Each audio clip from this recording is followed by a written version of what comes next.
Chaos and confusion for a second night as this Mumbai terror attack continues. We can see outside that it's chaotic scenes outside. I mean, there's cars everywhere trying to block the entrance of the hotel, and there are people outside. And we understand that it's still in the Oberoi Hotel. The fighting or the shooting is still going on, but we don't know. Throughout the day, gunfire and explosions have crackled around the buildings at the centre of what is basically a battle. Sporadic fires burn in hotel rooms. Guests are stuck inside. It's too dangerous to move. It's horrendously dangerous to stay.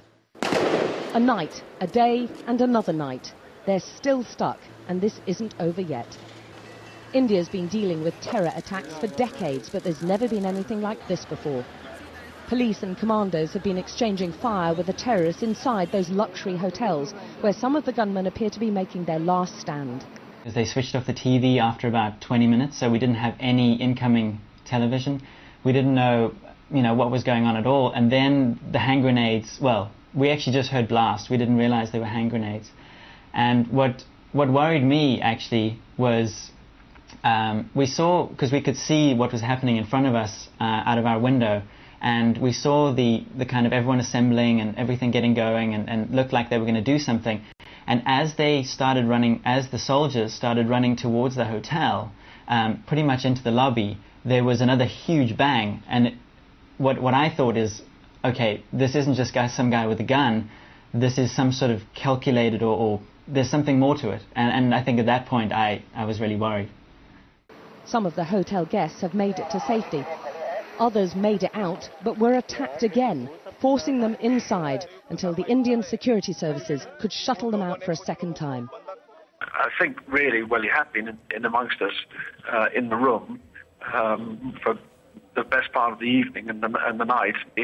And then when he got out with us, he started shooting some of the people as they were leaving the room. And he was then dealt with by the security forces. He pretended to be one of us in the room, yes, and had a rucksack which we wouldn't allow us to look into. He said it was private property and so on and so forth. In retrospect, we probably should have done something about that, but, you think about these things afterwards. Eventually, about 7 o'clock this morning, the army came in and sort of out the back stairs of the hotel, down into the main reception, and we just about got on the bus, and then they attacked the buses and were firing the machine guns at the bus we were on, and then we eventually just got out of the bus and ran. It now seems certain that the terrorists were targeting not just Western nationals, but specifically British and Americans, trying to identify would-be hostages. The gunman came into the restaurant, and we were ushered, or some of us were ushered into the kitchen, and I think some of the others got out the back door. And then the gunman told us to go up the stairs, up the fire escape stairs, about 30 of us all together. So we were walking up each flight of stairs, and then he stopped us after 2 or 3 flights and told everyone to put their hands up and said, "Where are you from? Are there any British or Americans here? Show us your ID," and all this. So people started getting out their business cards or ID cards or whatever. And my friend said, tell them you're Italian or something if they come up to you, So I was there with my hands up, just thinking, basically I was in, serious trouble. At the main train station, young Asian gunmen caught on camera sprayed waiting commuters with automatic weapons. Many people died on the station's forecourt and platforms. The gunman reloaded 3 times. A hospital, a popular tourist bar and a Jewish centre were also among the multiple targets.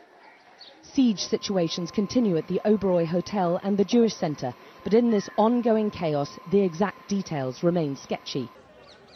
The size, scale and coordination of this attack is what is most remarkable. A previously unknown group, the Deccan Mujahideen, says they carried it out. The international community is promising to help India in the fight against terrorism. We've been in contact with those who we know are in hospitals injured and try to ensure both they're getting the care they need and deserve, and also that they're in contact with their family and friends and that they all know what is happening. And on a sort of less humanitarian level, we are offering the Indian authorities support either in policing or in terms of their counter-terrorism work. For now, the authorities are trying to get some control of a situation that has simply been overwhelming. Hundreds are dead and injured.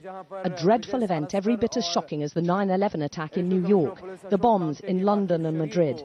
Now Mumbai must be added to the modern list of terrorist atrocities. We've got these footage.